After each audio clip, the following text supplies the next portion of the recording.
Salut tout le monde et bienvenue sur la chaîne, j'espère que vous allez bien. Aujourd'hui on va parler de poncho, de veste de pluie et de pantalon de pluie. Avant que la vidéo commence, je vais vous inviter à vous abonner à la chaîne, allez dans la description, vous avez plein de liens qui vont vous amener dans divers endroits, les listes de matériel, en écrit et puis aussi différentes vidéos, etc. Vous pouvez laisser un commentaire et partager les vidéos, c'est ce qui fait vivre cette chaîne YouTube et je vous en remercie. Cette vidéo elle a pour but de vous aider à choisir entre un poncho ou le combo veste de pluie, pantalon de pluie. Vraiment, je vais essayer de vous faire une vraie comparaison, quelque chose de bien utile pour vous. Le premier point de comparaison qu'on va prendre pour le poncho et la veste de pluie, ça va être le confort. Le confort, c'est tout simplement le confort de portage, le confort lors de la marche et le confort lorsqu'il pleut, des choses comme ça, lorsqu'il y a du vent. Quel est le plus confortable à porter tout au long de notre randonnée? Ce point ici, je vais le mettre à la veste de pluie et au pantalon de pluie. La veste de pluie et le pantalon de pluie est clairement plus confortable à porter tout au long d'une journée. Et franchement, quand ça dure une semaine, vraiment le pantalon de pluie et la veste de pluie est bien supérieur en confort.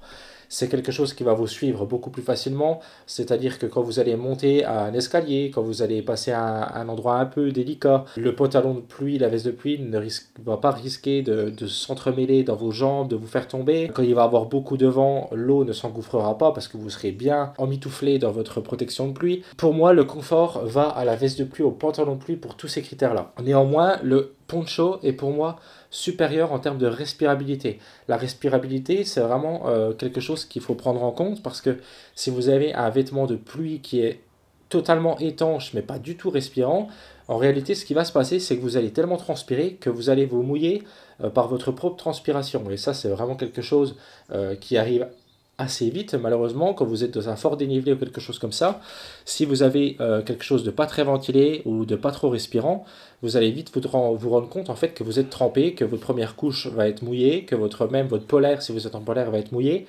Et au final, bon, la forte étanchéité que vous allez avoir sur votre vêtement de pluie sera moins utile. Donc voilà, le petit point ici va quand même au poncho sur la respirabilité. Je vais ajouter aussi la facilité dans le confort avec le poncho. Le poncho, c'est vraiment quelque chose de très simple à mettre, qu'on peut retirer et enlever très facilement et vraiment très rapidement. Contrairement au pantalon de pluie et à la veste de pluie, la veste de pluie, il faut enlever le sac parce que la veste est en dessous du sac, donc il faut enlever le sac, il faut enlever la veste. Et le pantalon, alors il y a des pantalons qu'on peut enlever sans enlever les chaussures, mais si c'est pas le cas, il faut enlever les chaussures, enlever le pantalon. Ce qui fait qu'on a tendance à les laisser peut-être plus longtemps et puis à moins les retirer entre deux averses. Donc le point de confort va là aussi au poncho. Donc vous voyez, c'est assez semblable en termes de confort, je trouve. Même si pour moi, honnêtement, le pantalon de pluie, veste de pluie, gagne un petit peu par rapport au poncho. Le deuxième point qu'on va aborder, c'est la polyvalence des produits. Pour moi, là, la polyvalence, elle va au pantalon de pluie, à la veste de pluie, encore une fois. Je trouve que ce combo est un petit peu supérieur au poncho. Même si vous allez voir, il y a des choses que le poncho peut faire que le pantalon veste de pluie ne peut pas. Le pantalon veste de pluie, c'est supérieur pour moi sur vraiment pas mal d'aspects, notamment ça va vous servir d'apport thermique supplémentaire. Là où le poncho, c'est un petit peu plus difficile de gagner de l'apport thermique, ça va être plutôt quelque chose d'étouffant. La veste de pluie, le pantalon de pluie va être vraiment un beau petit apport thermique. Ça va être aussi un beau coupe-vent, là où le poncho ne fonctionne pas vraiment du coup parce que justement il est bien respirant. Et puis voilà, ça va être votre protection de pluie, votre pantalon de pluie bien entendu. Donc du coup c'est vrai que c'est vraiment polyvalent. Le pantalon de pluie, la veste de pluie c'est quelque chose de très agréable parce que voilà, on l'utilise très très régulièrement. Et puis on n'hésite pas à mettre sa veste de pluie juste pour couvrir du vent. Le poncho juste pour le vent, bon voilà. Le poncho par contre a des avantages. Le poncho on peut l'utiliser par exemple comme tapis de sol. Le tapis de sol qu'on peut mettre en dessous de notre tente. Au lieu d'avoir une feuille de polycry, vous allez mettre votre poncho. Moi, c'est ce que je fais très régulièrement, à part en fonction de la tente que j'ai, bien entendu. Mais quand j'ai une tente qui est assez minimaliste, je vais venir apporter un confort supplémentaire en termes de protection de sol, protection contre l'humidité venant du sol avec le poncho. Généralement, c'est un grand bout de tissu, le poncho, on vient l'étaler en dessous de la tente, ça fonctionne vraiment super bien et ça rajoute un petit quelque chose. On ne peut pas faire ça avec le pantalon et la veste de pluie parce que ça passera à travers, ce ne serait pas très utile. Voilà. Ensuite, le poncho a cet avantage de couvrir le sac. Et ça, on ne le retrouve pas sur la veste. L'avantage du poncho, c'est vrai que on a nos affaires qui sont vraiment bien protégées, notamment le sac à dos en lui-même. Même si pour moi, je vous le dis honnêtement, avec l'expérience, Il ne faut pas compter sur le poncho pour protéger son sac et plus précisément ses affaires de pluie, mais plutôt des protections de pluie qui sera dans le sac à dos. Voilà. Le poncho peut venir un petit peu aider, mais il ne faut pas compter que là-dessus parce que ça serait prendre un risque pour rien du tout. Donc là, veste de pluie, pantalon de pluie, c'est au-dessus. On va parler de durabilité dans le temps. Durabilité dans le temps, par contre, je vais le mettre au poncho. Pour moi, le poncho dure plus longtemps. L'investissement du poncho sera pour une plus longue durée. Ça s'explique par l'utilisation du coup qu'on va en faire. Comme je vous ai dit, la veste de pluie, déjà, il y a un truc que le poncho a un gros avantage, c'est qu'on va le mettre par-dessus la lanière du sac à dos. La veste de pluie, on va la mettre en dessous. Donc ce qui va se passer, c'est qu'on va mettre notre veste de pluie, on va mettre notre sac à dos, on va mettre notre ceinture ventrale si on a un sac avec ceinture ventrale. Et puis quand on va marcher, on va avoir des frictions. Puis ces frictions-là vont abîmer le tissu et la membrane de la veste de pluie. Pareil au niveau de la taille, pareil au niveau du dos, etc. etc. Hein. Du moment que ça frotte, de toute façon, le tissu s'abîme. Après, en fonction de la veste de pluie, ça peut prendre des années ou ça peut prendre quelques mois. Voilà. Le poncho, c'est pas le cas du tout. Le poncho, c'est par-dessus notre sac. Donc, du coup, il n'y a aucune friction. Donc, forcément, déjà ça va augmenter sa durabilité. Ensuite, il y a aussi le fait que le poncho, on l'utilise, comme je vous ai dit, vraiment quand il pleut. On ne va pas l'utiliser comme coupe-vent ou vraiment très rarement si on est vraiment dans la galère et puis que c'est notre dernière couche protectrice, on va le mettre, oui. Mais c'est pas quelque chose qu'on va utiliser comme coupe-vent, contrairement à la veste de pluie qu'on va pas hésiter à rajouter comme protection thermique, protection contre le vent, protection contre la pluie. Ça va être un élément, la veste de pluie, qu'on va utiliser vraiment, vraiment fréquemment.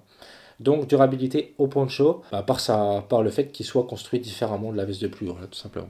On va parler du poids maintenant. Le poids, là aussi, le poncho gagne. De pas beaucoup, si on met beaucoup d'argent dans notre veste de pluie et de pantalon de pluie, on peut se rapprocher d'un poncho quand même en poids. Moi, je vois avec ma veste de pluie et mon pantalon de pluie, je suis à peu près à 400 grammes, les deux.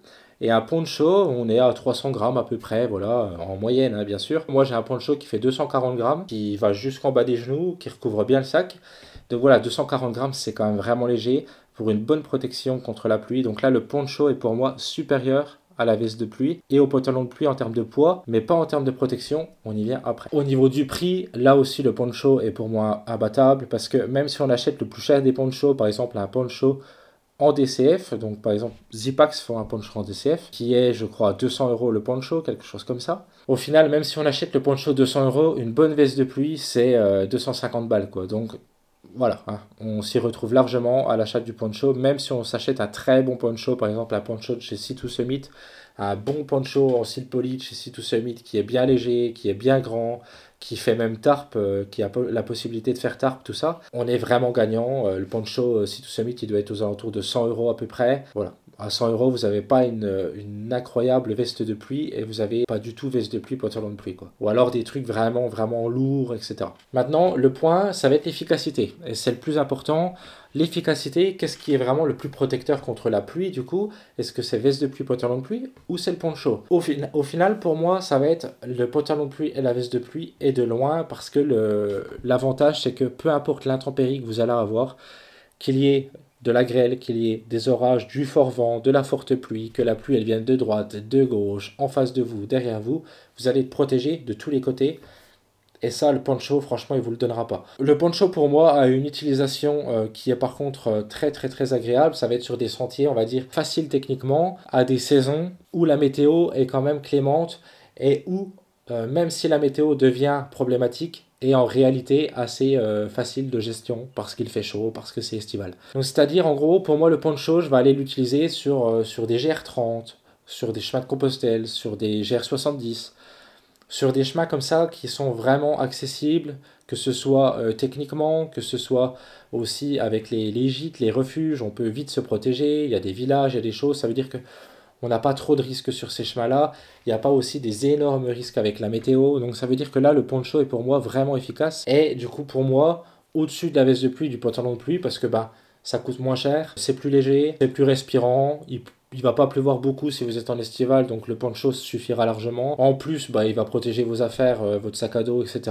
Donc voilà, dans ces conditions-là, le poncho est pour moi vraiment suffisant. Même par exemple pour une grande traversée du Jura, une grande traversée des Vosges en estival, ça le fait très très bien, il n'y a aucun problème je pense avec le poncho. Là où ça va commencer à être un petit peu plus problématique pour moi, le poncho, ça va être sur des températures vraiment qui commencent à être compliquées, notamment au début des saisons printanières, à la fin des saisons automnales, et puis alors l'hiver, n'en parlons pas. L'hiver, je pense que le poncho, c'est à bannir. Hein. L'hiver, c'est vraiment grosse veste de pluie, gros pantalon de pluie. Mais vraiment, à ces débuts de saison, je vous invite à voir les vlogs que j'effectue sur cette chaîne YouTube, notamment sur le GR70, la grande traversée des Vosges, la grande traversée du Jura, qui a été effectuée au début du printemps, donc fin mars, début avril. Là, le poncho est clairement vraiment pas suffisant, parce qu'en fait, il y a beaucoup de vent. Quand il y a du vent, bah, le poncho, hein, ça brasse, donc du coup, au bout d'un moment, vous allez être mouillé. C'est pas très protecteur en termes de vent, en termes de protection thermique. C'est vraiment très très limite à ces périodes-là de l'année. Donc, je vous le conseillerais pas trop. Je pense que c'est faisable, hein, c'est faisable. Mais je vous le conseillerais pas pour une question de sécurité. Voilà. Dernier point maintenant, le poncho, je ne le conseillerais pas non plus dans des milieux techniques. Milieu technique, ça ne veut pas dire forcément haute montagne, hein, ça c'est une erreur qu'il ne faut pas faire. C'est pas parce que c'est haut en altitude, c'est pas parce que c'est dans les Alpes que c'est technique. Le GR58 dans les Alpes, le Tour du Queyras, est pas technique, alors que vous pouvez monter à plus de 3000 mètres d'altitude, mais cependant le GR n'est pas technique. Vous allez avoir des passages avec des échelles par exemple, des choses comme ça, sur certains GR qui sont bas en altitude, qui sont bien plus techniques qu'un Tour du Queyras. Voilà, c'est ça qu'il faut prendre en compte. Les passages techniques, les choses comme ça, même en estival, je vous le déconseille de le faire avec un poncho parce que bah, vous pouvez vous coincer le pied entre le barreau et le poncho, vous pouvez glisser. Quand vous avez des passages techniques et puis que ça monte un petit peu, bah, vous n'allez pas voir vos pieds, vous n'allez pas voir où c'est que vous allez poser vos appuis. Voilà, donc poncho en estival, dans des milieux peu techniques, et franchement, ben, c'est top. Et puis pour tout le reste, veste de pluie, pantalon de pluie. Voilà. À vous de voir un petit peu par rapport au GR que vous comptez faire ou que vous comptez effectuer. Et je pense qu'avec cette vidéo, vous avez toutes les clés pour faire un bon choix de matos. Voilà.